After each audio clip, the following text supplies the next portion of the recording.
bah, ce matin, orage, orage, orage. Pas au désespoir. On s'est levé très tôt, mais finalement on s'est recouché vu qu'il y avait plein d'éclairs. Et donc on va partir beaucoup plus tard pour faire l'étape d'aujourd'hui. Je sais pas ce que ça va donner. On est parti avec la pluie qui s'arrêtait. Ouais, on est parti en retard. À 9h. Par rapport à ce qui était prévu, mais on est parti en retard. On est parti à 9h. Ouais, c'était une grosse étape, donc il y avait beaucoup de dénivelé.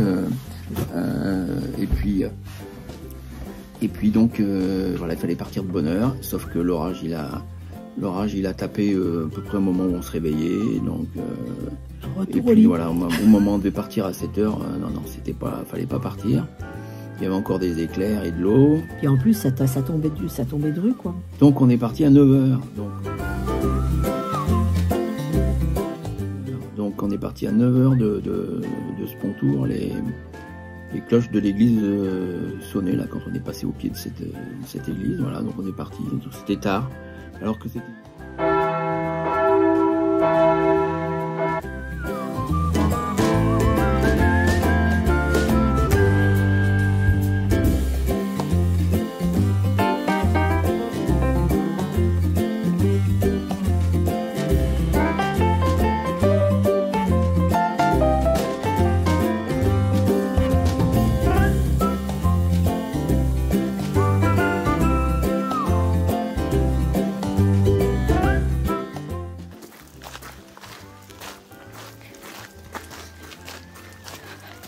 Vraiment, il est beau ce chemin.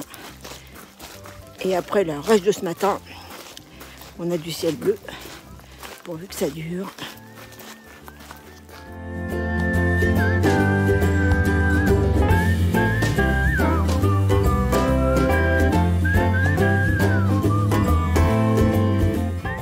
Entre Spontour et le village de Mai, le ciel s'est dégagé. Et nous passons un bon moment à admirer les vieilles pierres et les hortensias de ce joli village.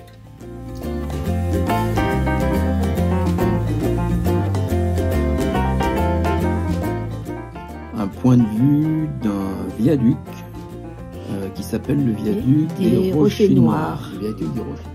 Un ancien viaduc de train c'était un tortillard de Corrèze. Trans-Corrèze ou quelque chose comme ça. Un tortillard de Corrèze. Voilà, et aujourd'hui c'est un viaduc routier.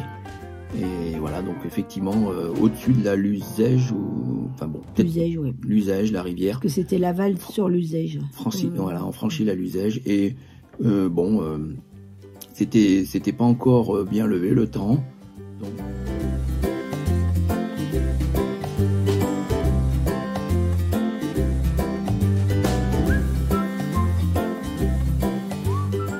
Petit pas après petit pas, voici la 11e. On a raconté des cyclistes, on a raconté un groupe de cyclistes quand on a fait notre pause repas à midi, dans le bourg de Laval. C'est là où d'ailleurs l'association a aménagé une espèce d'hébergement, lieu de repos, voilà, je sais pas. C'est ça, il y a ça avait l'air assez sympa. Il y a de quoi dormir, ouais. Il y a la statue de la Dame Blanche, il y a une légende. En gros, partout où il y a de la brume, de toute façon, ou de la brume ou du brouillard, il y a des dames blanches. Mais comme au col du Lotaret. Ici, il y en a une aussi, donc enfin voilà. Il y a une légende de Dame Blanche, avec une statue, il y a un petit un coin tranquille, et on a fait notre pause en même temps qu'un groupe de cyclotouristes qui arrivait.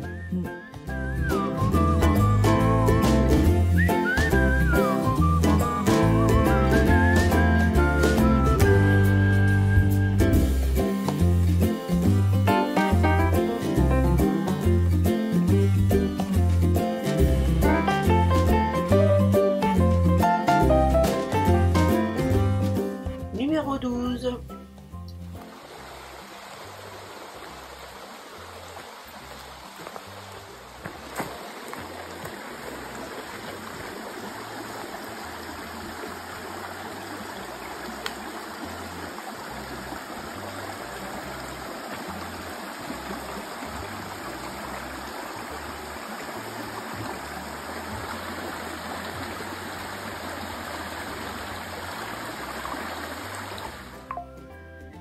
Pour finir, il ne nous reste plus que 51 km.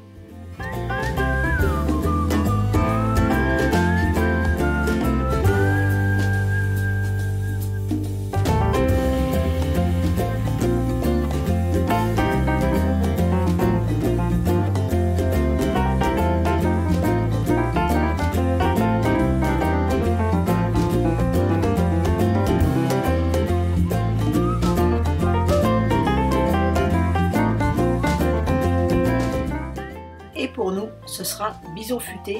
On va éviter un bel obstacle. Et puis sinon, on a rencontré un agriculteur, donc effectivement, dans un hameau, parce on photographiait enfin non pas sa maison à lui, mais une maison en face de chez lui.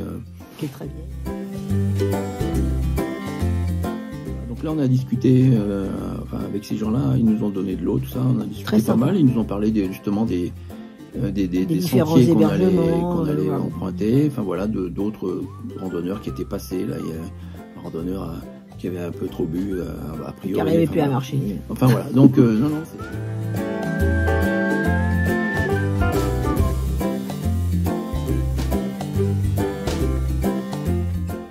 Après la pluie, les flaques. En fait, elle est habillée, mais il fait pas froid. Hein. Elle doit être fatiguée, ça doit être ça, non? Non, je suis pas très fatiguée. Moi, je suis frileuse le soir. Après l'effort, j'ai toujours froid. Non, l'étape, il faut dire que c'était une belle étape aujourd'hui. Une belle étape. Une belle étape, bien. Qu'on a bien menée d'ailleurs. Alors que c'était une grosse étape parce que. Une grosse étape, nous on double, hein, donc. En fait, c'est 2 étapes. Donc on avait prévu d'arriver, et on y est, hein, on est arrivé au camping, des le Petits Bois, à Puck. Bon, nous on disait Puch, mais moi je disais Puch. Mais l'agriculteur qu'on a rencontré en route, quand je dis l'agriculteur, il n'y en a pas qu'un ici, mais quand même on rencontre pas beaucoup de monde, hein, parce que cette étape était une belle étape. On a parcouru la campagne là surtout, on a traversé des rivières. Alors on est allé, l'étape nous menait sur donc aujourd'hui les chemins, des beaux chemins, des pistes, voilà. Donc aujourd'hui on a parcouru la campagne. On n'est pas descendu au bord de la Dordogne. Le chemin, il y va, sauf qu'en partant trop tard. On l'a pas fait. De toute façon, je suis pas sûr qu'on l'aurait fait. Sinon, je serais pas arrivé ici. Ouais, en doublant, c'est. C'est trop, quoi. Faut être très en forme, mais parce que en fait, d'ailleurs, les agriculteurs avec qui on a parlé, bon, les gens connaissent ce chemin, et les gens locaux aussi, et donc. Effectivement, oui, vous avez raison, ce chemin est difficile, vous n'êtes pas les premiers à le dire, voilà, tous les gens qui passent disent que ce chemin est difficile. Effectivement, il est assez difficile, voilà, donc on ne franchit pas des cols, on franchit des ravins, on fait que franchir des ravins, on descend, voilà, le dénivelé, il est à l'envers, enfin, si on imagine des cols, voilà, on descend et on remonte. On descend et on remonte, on descend à la Dordogne et on remonte, on descend franchir des ruisseaux, des rivières, des ruisseaux, et on remonte. Enfin voilà, donc sur les plateaux, donc c'est un chemin, effectivement un parcours exigeant. Voilà, donc bon, on n'est pas très fatigué, hein, voilà. Aujourd'hui d'ailleurs, je me suis un petit peu étonné, je trouve on était assez en forme. Hein. Cette étape-là, presque 1000 mètres de dénivelé, et bon, on l'a bien menée, on l'a très bien menée, voilà. Donc on s'est encore fait très plaisir aujourd'hui, voilà. Ouais, c'était bien. Il y avait beaucoup de jolis villages.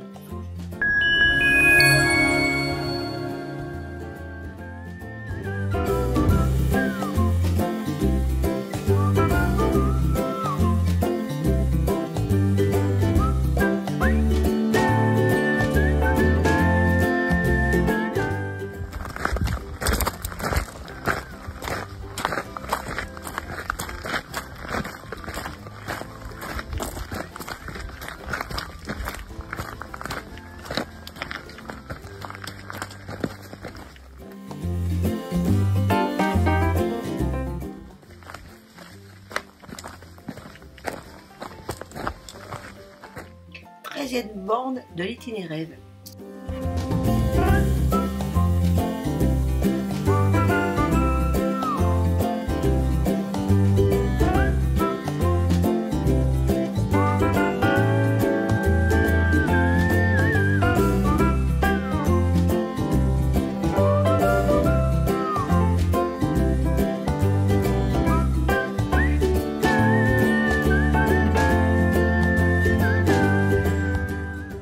Un endroit, bon, on avait un belvédère, un assez beau belvédère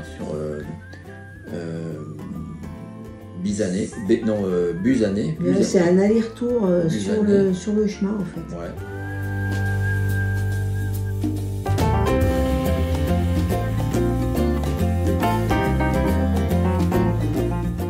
Et voilà, on a un petit peu marché ce matin. Et on est dans un endroit waouh! Belvédère du Busatier. Trop beau. On a une vue sur la Dordogne avec des reflets avec le soleil et un méandre. Enfin, c'est à couper le souffle, à ne louper sous aucun prétexte.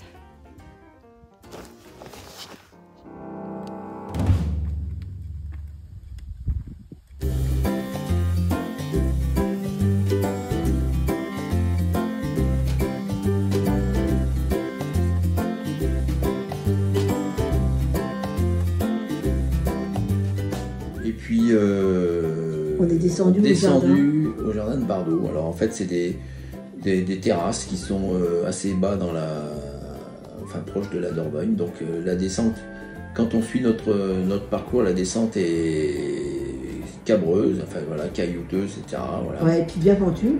Très pentue, enfin voilà. Et puis la remontée par contre elle est facile. Voilà, donc en bas c'est effectivement des terrasses, certainement ce qui devait un petit peu ce qu'on devait retrouver dans tous ces coteaux à une certaine époque.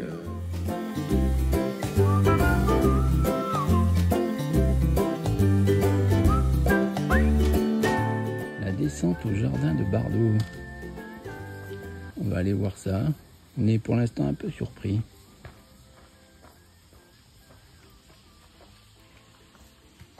C'est très beau, ça vaut le détour. Hein. Ça vaut le détour, voilà, il y a une belle source, donc j'en ai bien profité de la source.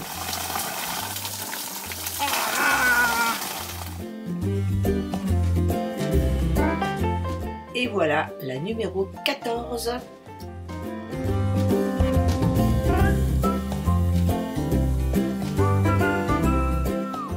En randonnée, il faut s'octroyer des bonnes pauses. C'est ce que nous faisons sur la place du village, sous un arbre, à Brigou. Et de 15.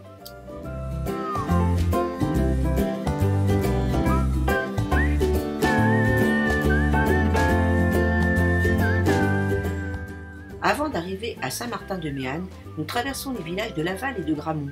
Leurs vieilles pierres sont magnifiques sous le ciel bleu.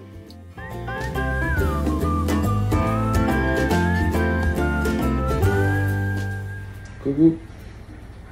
8e et avant-dernière étape de l'itinéraire. Donc aujourd'hui, on est parti du petit bois, le camping où on a dormi cette nuit. La tente est trempée, mais bon, elle est en train de sécher parce qu'il y a eu beaucoup de condensation. Comme en ce moment il fait frais, de la nuit. Et on a eu du ciel bleu toute la journée pour arriver à Saint-Martin-de-Méanne. Et là, on est dans une chambre d'hôte qui s'appelle Les Voyageurs. C'est une auberge en fait, enfin c'est un établissement de famille qui très vieux, hein. qui a plusieurs générations et bon qui était un relais de poste à certaines époques, quoi. Enfin voilà, avec des diligences certainement, etc. Et puis qui maintenant est un bar et la restauration n'est que pour les gens qui sont hébergés.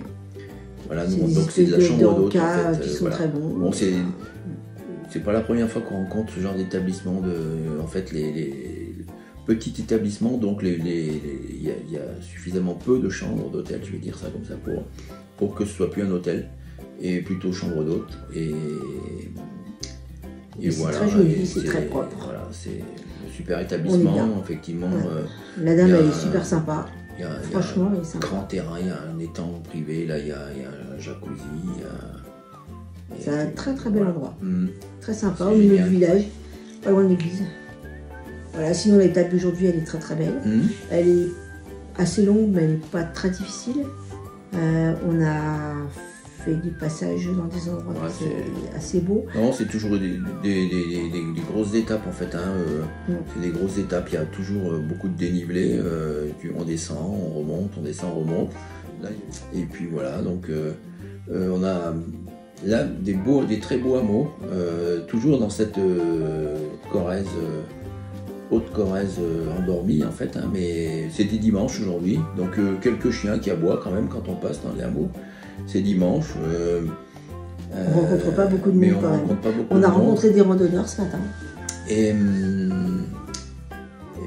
Parce que les jardins de Bardo, ça attire quand même pas mal les randonneurs. Il y avait on se rapproche un peu de la civilisation quand même, j'allais dire ça comme ça. Brive est pas très loin maintenant. Pas Brive, même avant Argentat, quoi, c'est déjà le bourg, voilà. Et donc aujourd'hui, ça a encore été une étape où on a eu beaucoup de diversité dans les paysages, dans les villages. Enfin bon, c'était super.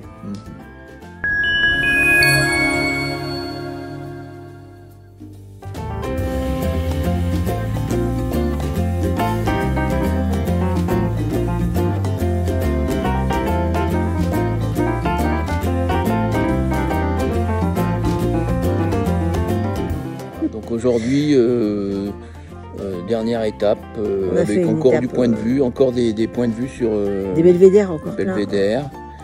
On a marché un moment le long de la Dordogne. Voilà. Bon, c'était, ça nous a rappelé des souvenirs quand on a marché le long de la Loire. Parce qu'on avait fait toute la Loire à pied il y a quelques années. Voilà. Et c'était bien aussi.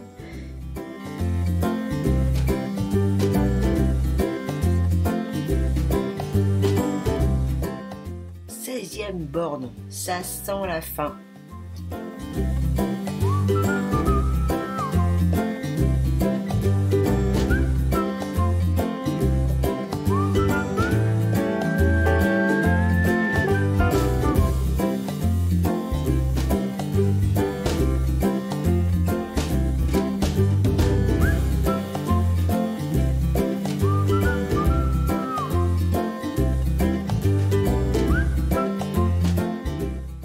Septième et dernière borne, nous sommes presque arrivés.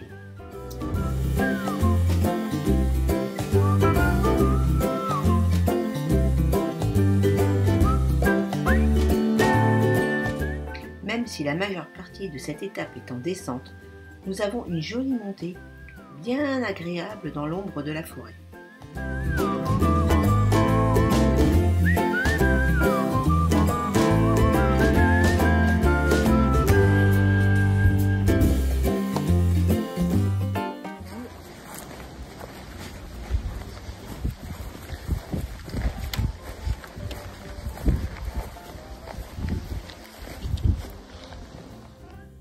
Le panneau derrière, et ben c'est Argentat sur Dordogne. On est arrivé. Yes, on l'a fait parce que c'est une petite distance, parce qu'on a fait beaucoup plus que ça, mais franchement c'est un chemin super intéressant, beau et sportif. Franchement c'est un très beau chemin, on ne regrette pas de l'avoir fait, et peut-être qu'on fera la rive gauche.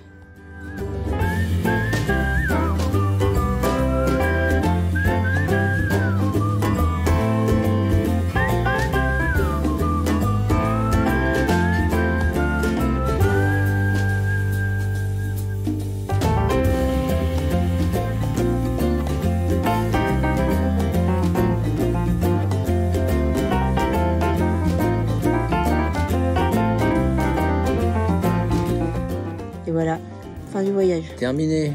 Voyage à pied terminé. Donc on a réussi ce qu'on avait envie de faire.